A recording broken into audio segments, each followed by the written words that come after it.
সরকারি বাসেই মানা হচ্ছে না এক সিট ফাঁকা রাখার নিয়ম। মহামারীকালে দিতে হচ্ছে দ্বিগুণেরও বেশি ভাড়া। আগের নিয়মে চলছে অনেক পরিবহন। তিল ধারণের ঠাঁই নেই লঞ্চে। মধ্যবিত্তের নাগালের বাইরে মুরগি, দাম বেড়েছে কেজিতে 40 টাকার বেশি। সুযোগ নিচ্ছে মধ্যস্বত্বভোগীরাই, দাবি সরবরাহকারীদের। রমজানের আগেই নিয়ন্ত্রণের আশ্বাস।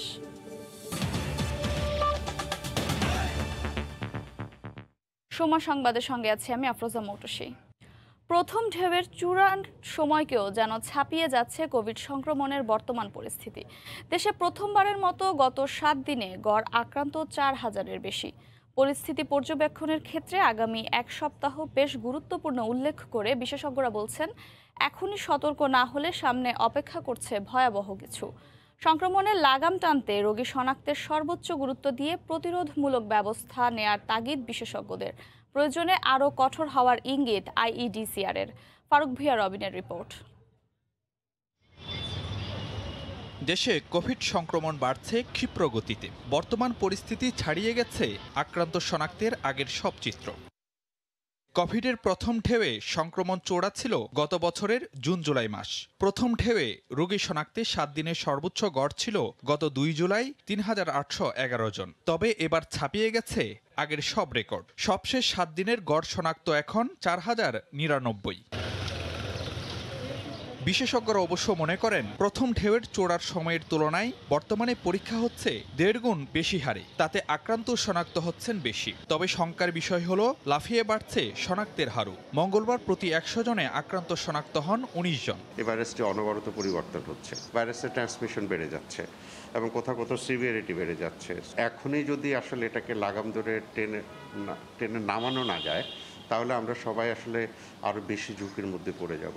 অ্যাক্টিভ সার্ভেলেন্স করে রোগী শনাক্ত করে তাদেরকে আইসোলেট করে এবং যে বাড়ি থেকে রোগীটাকে শনাক্ত হলো সেই বাড়িটাকে হোম কোয়ারেন্টাইন করে আমরা যদি কাজ করি তাহলে আমরা ভালো ফল লাভ করব।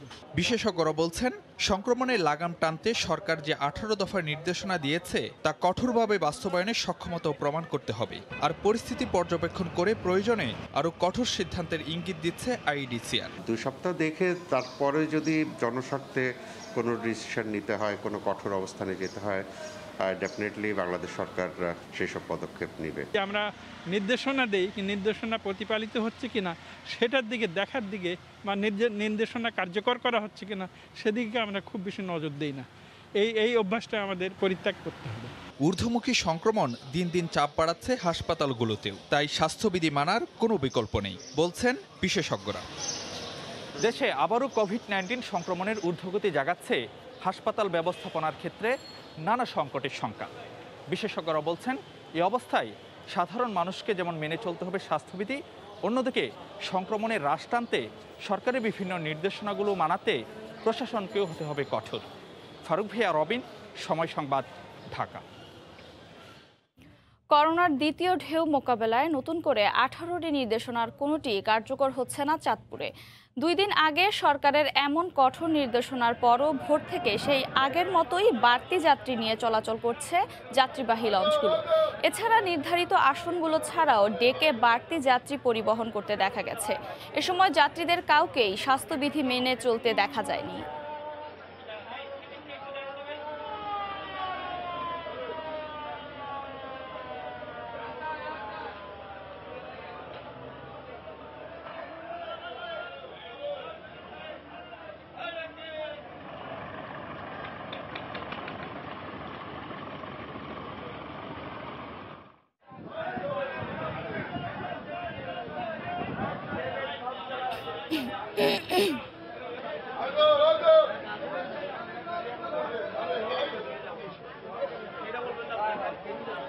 নতুন নিয়ম অনুযায়ী 60 ভাগ বেশি ভাড়ায় যাত্রী বহন করছে বাসগুলো। তবে বিআরটিসি বাস সহ অনেক পরিবহনে আগের মতোই গাদাগাদি লোক তোলা হচ্ছে। এই বিষয়ে বিস্তারিত জানতে রাজধানীর মহাখালী এলাকায় আছেন রিপোর্টার রাশেদ বাপ্পি। সরাসরি যাব তার কাছে। প্রথমে সরাসরি যাচ্ছি বাপ্পির কাছে। বাপ্পি, পার্শ্ব প্রতিক্রিয়া না জেনে ওষুধ খেলে যেমন শঙ্কা কিংবা ঝুঁকি থেকে যায়, ঠিক তেমনি গণমানুষের উপর কি প্রভাব পড়তে পারে সেটি না জেনে যদি কোনো আইন করা হয় কিংবা নিয়ম করা হয়, সেটিও কিন্তু ভয়াবহ চরম সংকটে পড়তে হয় গণমানুষের। সেটি কিন্তু আমরা দেখছি আজকের বাস্তবতায় রাজধানীতে যে গণপরিবহন চলছে সেই গণপরিবহনগুলোতে। ঠিক এই মুহূর্তে আমরা রয়েছি একটি বিআরটিসি বাসে, যেটি মোহাম্মদপুর থেকে যাত্রা শুরু করে রাজধানীর কুড়িল বিশ্ব রোড পর্যন্ত যাওয়ার কথা, এবং এই পুরো যাত্রাপথেই আমরা রয়েছি এবং ফার্মগেট থেকে এই বাসটিতে আমরা উঠেছি এবং উঠে যেমনটা দেখতে পাচ্ছি যে প্রত্যেকটি সিটেই কিন্তু যাত্রী রয়েছে। এবং আমরা দেখেছি যে শুধু সিটগুলো আসন ভরা নয়, আমরা দেখেছি যে অনেকেই আছেন যারা দাঁড়িয়ে এই বাসটির সঙ্গী হয়েছেন এবং দাঁড়িয়ে তিনি গন্তব্যের উদ্দেশ্যে যাচ্ছেন। এক্ষেত্রে যে আমরা যারা গণপরিবহনে চড়ছেন অর্থাৎ যাত্রী, তাদেরকে যে দায়ী করব তা কিন্তু নয়, কারণ আমরা জানি যে সরকারের যে নতুন নিয়ম করা হয়েছে, অর্থাৎ অর্ধেক যাত্রী প্রত্যেকটি বাসে বহন করতে হবে এবং 60% ভাড়া নেওয়া হবে। কিন্তু এই নিয়ম করার আগে কিন্তু কোনো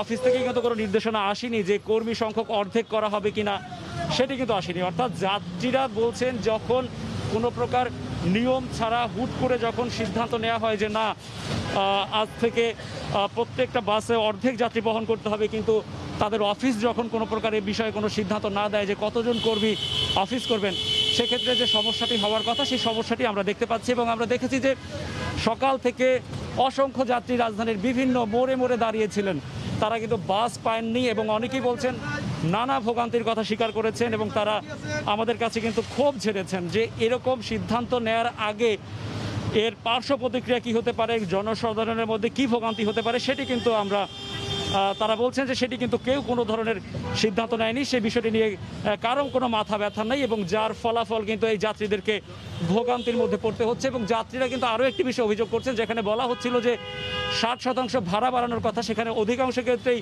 শতভাগ ভাড়া বাড়ানো হয়েছে, সেটিও কিন্তু অভিযোগ করা হয়েছে। এবং আমরা দেখেছি যে যাত্রীরা অনেক ক্ষেত্রেই মাস্ক ব্যবহার করছেন, কিন্তু কোনো গণপরিবহন থেকে কিন্তু ওঠার সময় যে নিয়মটি ছিল সরকারের যে স্যানিটাইজার দেওয়ার কথা, সেটি কিন্তু একদমই মানা হচ্ছে না। অর্থাৎ বলা যেতে পারে আজকের রাজধানীর গণপরিবহন ব্যবস্থাপনা একদমই হযবরল, অর্থাৎ ভেঙে পড়েছে এবং এর ভোগান্তির মধ্যে পড়তে হচ্ছে সাধারণ মানুষকে। এবং অফিস যখন ছুটি হবে তখনও কিন্তু তাদেরকে ভোগান্তির মধ্যে পড়তে হবে, তারা কিন্তু সেই সংখ্যাটি আমাদেরকে করেছেন। মৌটুসী, এই ছিল আমার কাছে চলতি পথে গণপরিবহনের যে সংকট, আজকের যে সমস্যা, তার সবশেষ খবর। মৌটুসী। রাজধানীর মহাখালী এলাকা থেকে এতক্ষণ সরাসরি যুক্ত ছিলেন সহকর্মী রাশেদ বাপ্পি। সময় সংবাদে আরও থাকছে, চট্টগ্রাম বন্দরে পণ্যবাহী জাহাজ আটকে থাকছে 15 থেকে 18 দিন, সৃষ্টি হচ্ছে জাহাজ জট, লাখ লাখ ডলার জরিমানা গুনছে শিপিং এজেন্টরা।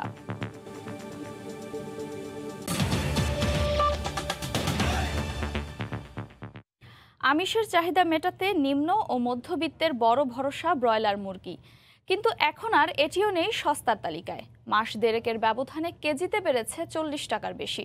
নাভিশ্বাস তুলছে দেশি ও সোনালী মুরগিও। খামারিরা খাবার ও বাচ্চার দাম বৃদ্ধির দাবি করলেও সরবরাহকারী প্রতিষ্ঠানগুলো বলছে সুযোগ নিচ্ছে মধ্যস্বত্বভোগীরা।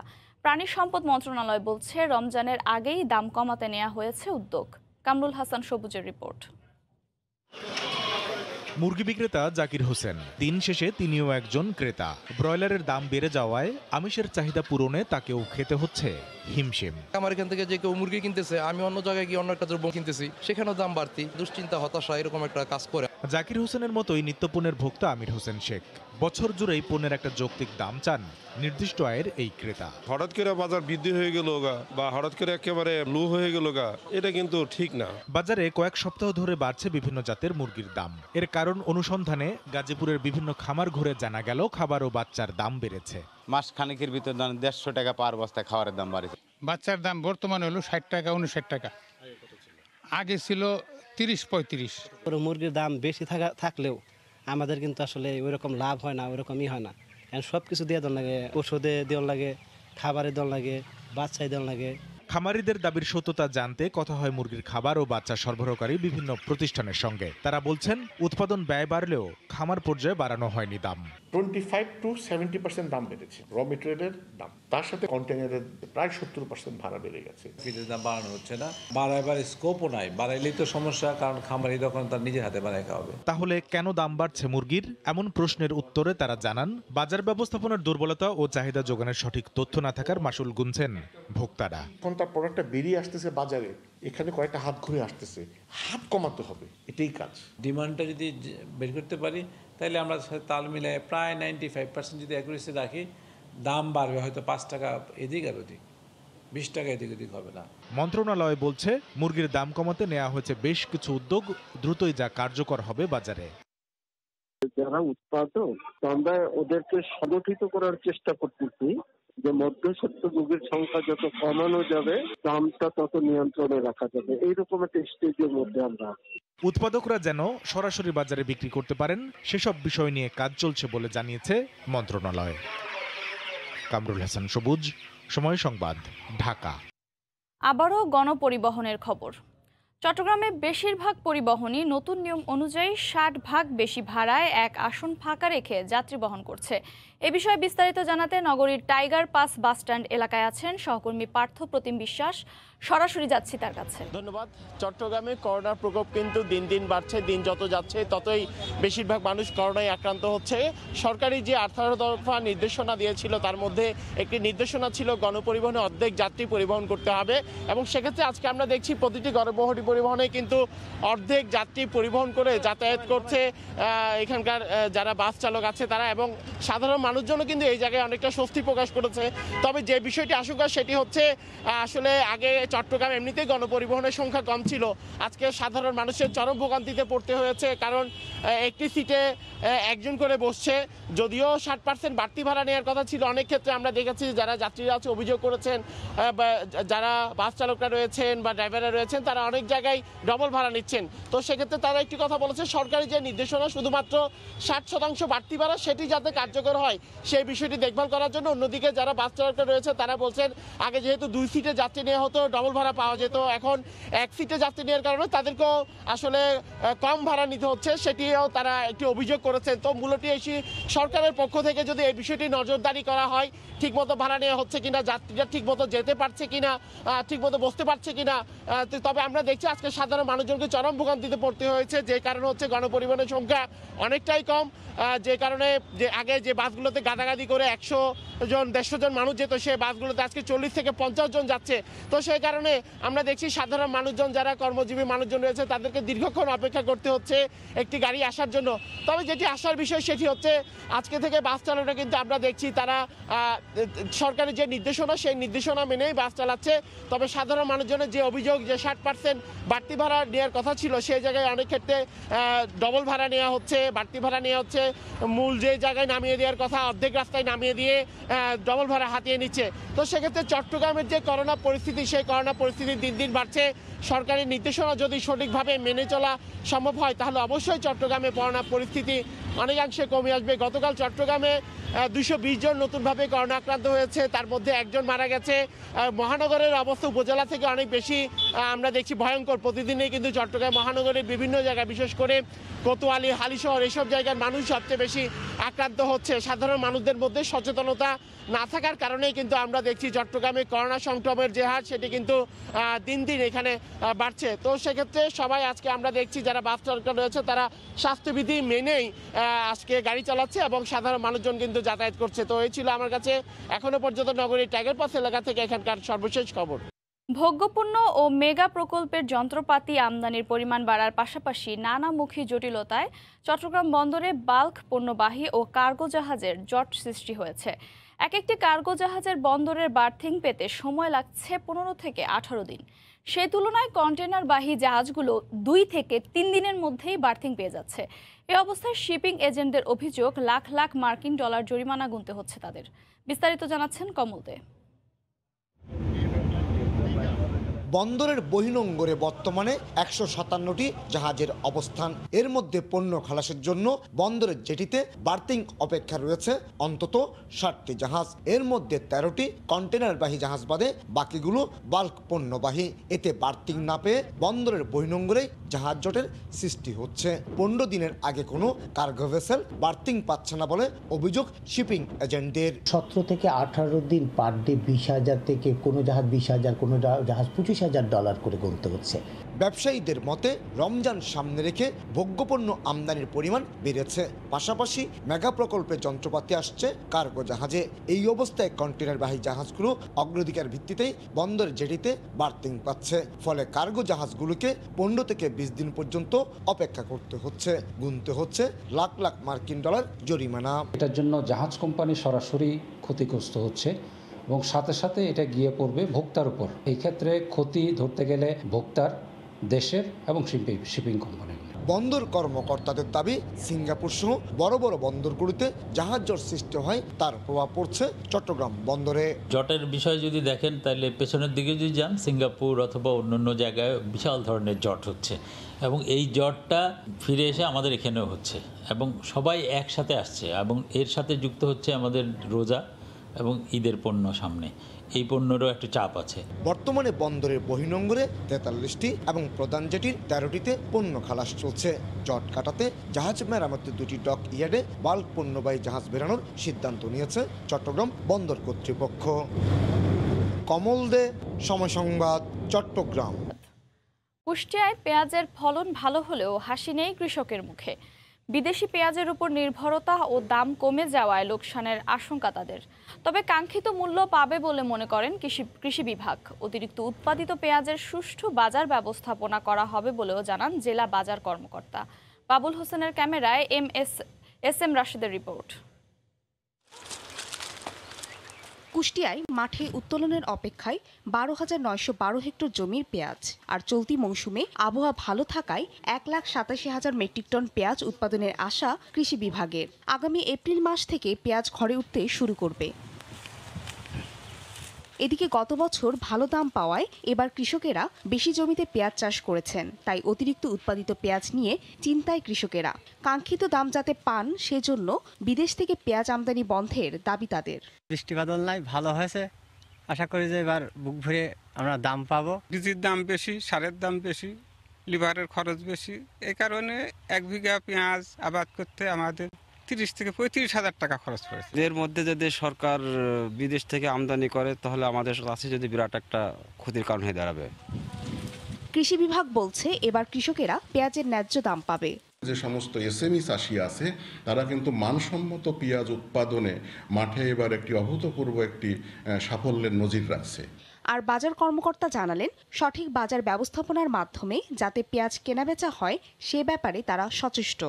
যদি কেউ অবৈধ মজুতদারি বা কৃত্রিম সংকট সৃষ্টি করে মূল্য বৃদ্ধি করে, তাহলে তার বিরুদ্ধে আইনগত যে ব্যবস্থা আছে তার বিরুদ্ধে সেই আইনগত ব্যবস্থা নেওয়া হবে। জেলা কৃষি বিভাগের তথ্য মতে গত বছরের চেয়ে এবার 772 হেক্টর বেশি জমিতে পেঁয়াজ চাষ হয়েছে। সময় সংবাদ, কুষ্টিয়া।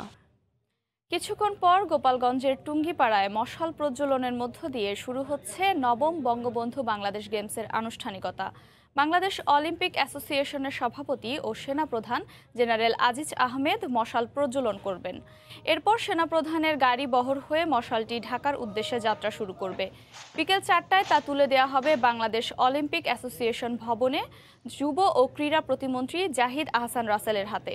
1 এপ্রিল উদ্বোধনী অনুষ্ঠানে নিয়ে যাওয়া হবে মশাল। প্রধানমন্ত্রী শেখ হাসিনা গেমসের উদ্বোধন করবেন। জানিয়ে দিচ্ছি সময় সংবাদের শিরোনামগুলো। সরকারি সংস্থার বাসেই মানা হচ্ছে না 1 সিট ফাঁকা রাখার নিয়ম। মহামারীকালে দিতে হচ্ছে দুগুণের বেশি ভাড়া। আগের নিয়মে চলছে অনেক পরিবহন, তিল ধারণের ঠাঁই নেই লঞ্চে। এই ছিল সময় সংবাদে, সঙ্গে থাকুন সময়ের।